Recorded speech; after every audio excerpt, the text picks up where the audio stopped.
नमस्कार, 100% समाचारमा स्वागत छ। म प्रतिमा। सुरु गरौं 100% समाचार। न्यायालयप्रति आफ्नो पूर्ण विश्वास र सम्मान रहेको प्रधानमन्त्री केपी शर्मा ओलीको भनाई। कञ्चनपुरको दैजीझेला औद्योगिक क्षेत्रको शिलान्यासका क्रममा सरकार विकासप्रति प्रतिबद्ध रहेको प्रधानमन्त्री ओलीको भनाई। गत शनिबार विराटनगरमा गरेको सम्बोधनलाई लिएर केहीले अफवाह फैलाएको भन्दै आफूले लोकतन्त्र बलियो पार्ने र देश बनाउने आन्दोलन गर्ने भनेको प्रधानमन्त्रीको दाबी। तर केहीले ढुङ्गा मुढा र नारा जुलुस गर्ने आन्दोलनका रूपमा अफवाह फैलाएको प्रधानमन्त्री ओलीको प्रश्नोक्ति। भागबण्डाको राजनीति र अस्थिरताको खेल सुरु गर्न पाइन्छ भनेर केही व्यक्ति संसद पुनर्स्थापनाको खेलमा लागेको प्रधानमन्त्री ओलीको टिप्पणी। प्रतिनिधि सभा विघटनपछि देश निर्वाचनमय भइसकेको प्रधानमन्त्री ओलीको दाबी। भागरथी भट्टको हत्यामा संलग्नलाई चाँडै पक्राउ गरेर प्रहरीले देखाएको बहादुरीप्रति प्रधानमन्त्री ओलीले गर्नुभयो प्रशंसा। कञ्चनपुरकी निर्मला पन्तको हत्यारालाई पनि चाँडै कानूनी दायरामा ल्याउने प्रधानमन्त्रीको भनाई। सरकार विकासप्रति प्रतिबद्ध भएको बताउँदै अस्थिरता निम्त्याउने तत्त्वलाई साथ दिन नसकिने प्रधानमन्त्री ओलीद्वारा स्पष्ट। प्रतिबन्धित नेत्र विक्रम चन्द विप्लव नेतृत्वको नेकपा र सरकार बीच वार्ताको तयारी। सशस्त्र संघर्षको नीति लिएको विप्लव समूह मूलधारको राजनीतिमा कसरी आउला प्रतीक्षाको विषय बनेको सरकारवालाको भनाई। 2075 फागुन 28 गते नेत्र विक्रम नेतृत्वको नेकपा विप्लव समूहलाई सरकारले लगाएको थियो प्रतिबन्ध। तर पछिल्लो समय सरकारको सक्रियता र विप्लव समूहको सकारात्मक प्रतिक्रियाका कारण हतियारको राजनीति अन्त्य हुने अपेक्षा। प्रतिबन्ध पनि आफै लगाउने र फुकुवा पनि आफै गर्ने प्रधानमन्त्री केपी शर्मा ओलीको कदमलाई नेकपा आन्दोलनरत पक्षलाई कमजोर पार्ने रणनीतिका रूपमा विश्लेषण। राजनीतिक दाउपेचकै लागि भए पनि हतियारधारी समूहलाई शान्तिको बाटोमा ल्याउनु सकारात्मक विषय भएको विश्लेषकहरूको टिप्पणी। गत शुक्रबार सर्वोच्च अदालतमा प्रतिनिधि सभा विघटन विरुद्ध परेका 13वटा रिटमाथिको बहस सकिएसँगै फैसला के आउला भन्नेमा धेरैको चासो। अदालतले प्रतिनिधि सभा पुनर्स्थापना गर्नेमा आफूहरू विश्वस्त रहेको नेकपा आन्दोलनरत पक्षका नेताहरूको भनाई। पक्ष र विपक्षमा बहसपछि गत शुक्रबार एमिकस क्युरीका अधिवक्ताले समेत दिइसकेका छन् आफ्नो राय। सकेसम्म छिट्टै फैसला सुनाउने प्रधान न्यायाधीश चोलेन्द्र शमशेर जबराको तयारी। यही साता फैसला आउने पक्ष र विपक्षमा बहस गरेका अधिवक्ताहरूको अनुमान। अदालतले संविधानको धारा हेरेर संविधान बमोजिम फैसला गर्नेमा आफूहरू ढुक्क रहेको नेकपा आन्दोलनरत पक्षका नेताहरूको विश्वास। प्रधान सेनापति पूर्णचन्द्र थापा र प्रधान न्यायाधीश चोलेन्द्र शमशेर जबराबीच भेटवार्ता। प्रधान सेनापति पूर्णचन्द्र थापा सर्वोच्च अदालतका प्रधान न्यायाधीश चोलेन्द्र शमशेर जबरालाई भेट्न सोमबार दिउँसो पुग्नु भएको थियो सर्वोच्च अदालत। सर्वोच्च अदालत पछाडि नेपाली सेनाको क्याभलेरीले भोगचलन गरिरहेको जग्गाको विषयमा कुराकानी भएको नेपाली सेनाद्वारा जानकारी। नेपाली सेनाले भोगचलन गरिरहेको केही जग्गा छोडिदिनुपर्ने भएको र त्यसै विषयमा छलफल गर्न प्रधान सेनापति सर्वोच्च अदालत पुग्नु भएको सेनाको भनाई। तर सर्वोच्च अदालतमा प्रतिनिधि सभा विघटनको मुद्दा फैसलाका लागि अन्तिम चरणमा पुगेका बेला सेनापति थापाले जबरालाई भेट्नु अर्थपूर्ण भएको बुझाइ। नेकपा आन्दोलनरत पक्ष निकट विद्यार्थी संगठन अनेरा सोबियुद्वारा प्रतिगमन विरुद्ध सांकेतिक रूपमा जुत्ता हान्ने कार्यक्रमको आयोजना। सोमबार नारायण हिटी दरबार संग्रहालय अगाडि प्रतिगमनको प्रतिमा बनाई जुत्ता हान्ने कार्यक्रम गरेको अनेरा सोबियुद्वारा जानकारी। प्रतिगमन विरुद्ध सांकेतिक रूपमा जुत्ता हान्ने कार्यक्रम गरेको अनेरा सोबियुका सहसंयोजक रञ्जित तामाङको भनाई। संविधानको पालना, कानूनको पालना र जनमतको सम्मान गर्न असंवैधानिक कदम चाल्नेहरूले आफ्नो पदबाट राजीनामा दिनुपर्ने तामाङको जिकिर। नेपाली बजारमा खाद्यान्नमा पाइने विषादीको अधिकतम मात्राको सीमा तय। 10 विभिन्न प्रकारको तरकारी र फलफूल जन्य वस्तुमा विषादीको अधिकतम सीमा तय गरेको खाद्य प्रविधि तथा गुण नियन्त्रण विभागद्वारा जानकारी। स्वास्थ्य जीवन सबैको चाहना, उपभोग गरौं स्वास्थ्यकर खाना भन्ने मूल नारा तय। देशभरका 43 केन्द्रबाट खाद्यान्नमा प्रयोग हुने विषादीको अधिकतम सीमा तय गरी मापन गर्ने विभागको भनाई। 3 थरीका माइकोटोक्सिनको अधिकतम मात्रा तय गरी राजपत्रमा सूचना प्रकाशित गरी जाँच तथा अनुगमन कार्य अघि बढाइएको विभागद्वारा जानकारी। 2077 साल माघ 26 गते राजपत्रमा सूचना प्रकाशित गरी स्याउमा 27 वटा, केरामा 42, करेलामा 1 वटा विषादीको सीमा तय। भन्टामा 21, बन्दामा 35, काउलीमा 13, भिण्डीमा 4, आलुमा 71, गोलभेडामा 75 र चियामा 10 वटा विषादीको अधिकतम सीमा तोकेको विभागको भनाई। सरकारले निर्धारण गरेको अधिकतम सीमा भन्दा बढी मात्रामा विषादी पाइएमा न्यूनतम 50,000 रुपैयाँ जरिवाना र 10 वर्ष जेल सजायको प्रावधान। अन्तर्राष्ट्रिय प्रचलन अनुसार नै अधिकतम सीमा तोकेको विभागको दावी। त्यसको निरीक्षण र अनुगमनका क्रोमोटोलोजी विधिबाट जाँच गर्ने विभागको तयारी। बहुप्रतीक्षित मिलम्ची खानेपानीको 26.5 किलोमिटर सुरुङमा सोमबारदेखि पानी भर्ने काम सुरु। खानेपानी मन्त्रालय र मिलम्ची खानेपानी विकास समितिले आवश्यक सम्पूर्ण प्राविधिक काम पूरा गरेसँगै पानी हालेर परीक्षण गरिएको जानकारी। आयोजना स्थल मिलम्चीमै औपचारिक कार्यक्रम राखेर पानी भर्न सुरु गरिएको आयोजनाद्वारा जानकारी। खानेपानी मन्त्री मणि थापा र शहरी विकास राज्य मन्त्री रामवीर मानन्धरले संयुक्त रूपमा स्पिच थिचेर गर्नुभएको हो कार्यको शुभारम्भ। सिन्धुपाल्चोकको मिलम्ची खोलादेखि काठमाडौँको सुन्दरी जलसम्मको 26.5 किलोमिटर सुरुङ भर्न 16 दिन लाग्ने अनुमान।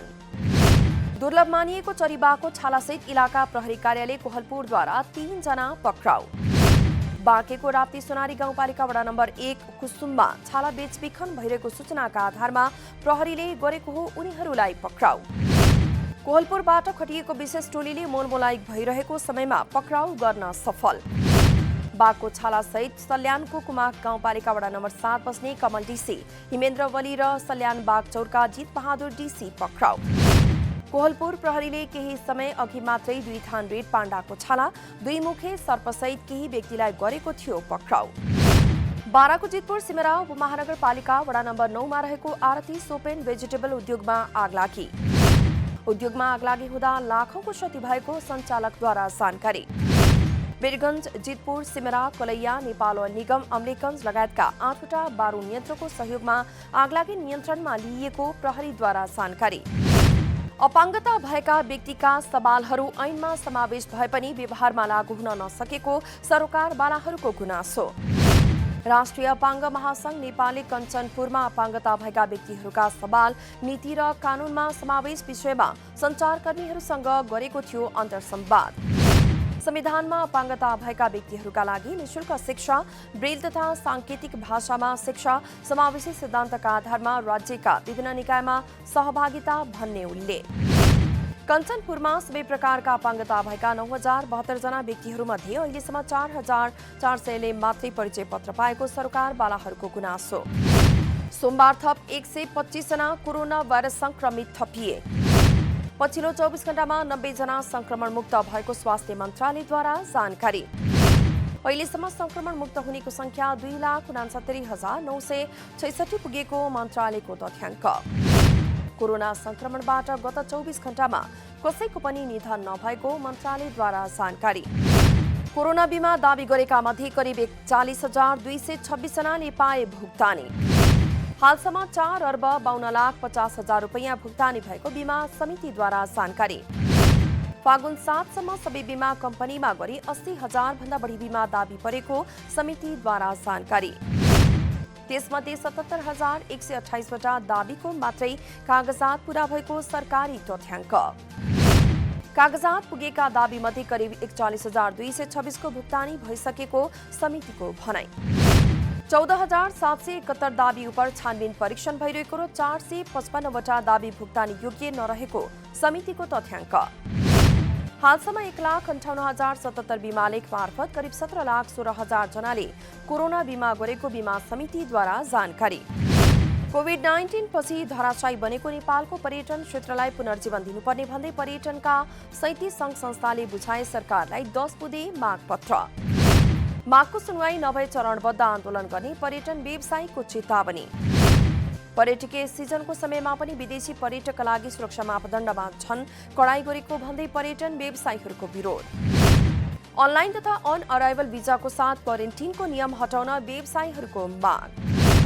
मौद्रिक नीतिले गरेको सहुलियतको व्यवस्था केही सीमित पर्यटन व्यवसायीले मात्रै पाएकोमा पर्यटन व्यवसायी आक्रोशित।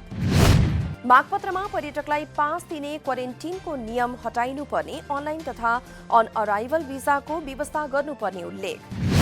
त्रिभुवन अन्तर्राष्ट्रिय विमानस्थलमा कोरोना जाँच गर्ने मेसिन राख्नुपर्ने, पर्यटकलाई 5,000 अमेरिकन डलर बराबरको कोरोना बीमाको व्यवस्था हटाउनुपर्ने व्यवसायीहरूको माग।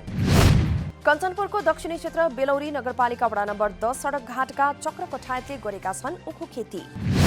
प्रगतिबाली उखु खेतीमा राम्रो आमदानी हुने भएपछि सीमा क्षेत्रका विभिन्न समस्या झेल्दै खेती गरिरहेको कृषक कठायतको भनाइ। वार्षिक रूपमा 60 देखि 75 लाख रुपियाँसम्मको उखु बिक्री गर्दै आएका कठायतले 20 देखि 25 लाख रुपियाँसम्म गर्ने गर्छन् मुनाफा। नेपाल भारत सीमा क्षेत्रमा उखु खेती भएकाले कहिलेकाहीँ भारतीय पक्षबाट उखु ओसार्न अवरोध हुने गरेको कृषक कठायतको भनाइ। कृषक कठायतको उखु खेतीमा 30 जना स्थानीयले पाएका छन् रोजगारी। आफ्ना 24वटा बोइङ 777 विमान ग्राउन्ड गर्ने अमेरिकाको वायुसेवा कम्पनी युनाइटेड एयरलाइन्सको निर्णय। शनिबार उडेको केही बेरमै एउटा विमानको इन्जिनमा समस्या देखिएपछि विमान ग्राउन्ड गर्ने कम्पनीको निर्णय। डेनभरबाट 231 यात्रु र चालक दलका 10 सदस्यसहित उडेको सो विमानमा भएको थियो आगलागी। कुनै मानवीय क्षति बिनै पुनः विमानस्थलमा अवतरण गर्न सफल भएको थियो उक्त विमान। उक्त घटनापछि सबै वायुसेवा प्रदायकहरूलाई उक्त मोडलको इन्जिन भएका बोइङ 777 विमानहरू आफ्नो आकाशबाट नउडाउन जापानको आग्रह। छानबिन नसकिउन्जेलसम्म सो इन्जिन प्रयोग गर्ने बोइङ 777 विमानका सबै उडान स्थगित गर्न बोइङ कम्पनीको सुझाव। म्यानमारकी नेत्री आङ सान सुचीलाई तत्काल रिहा गर्न बेलायत र अमेरिकाको आग्रह। 22 दिनदेखि प्रहरी हिरासतमा रहेकी नेत्री सुचीलाई तत्काल रिहा गर्न बेलायतका विदेश मन्त्री डोमिनिक राबको आग्रह। सैनिकलाई लोकतन्त्र फिर्ता गर्न समेत विदेश मन्त्री राबको आग्रह।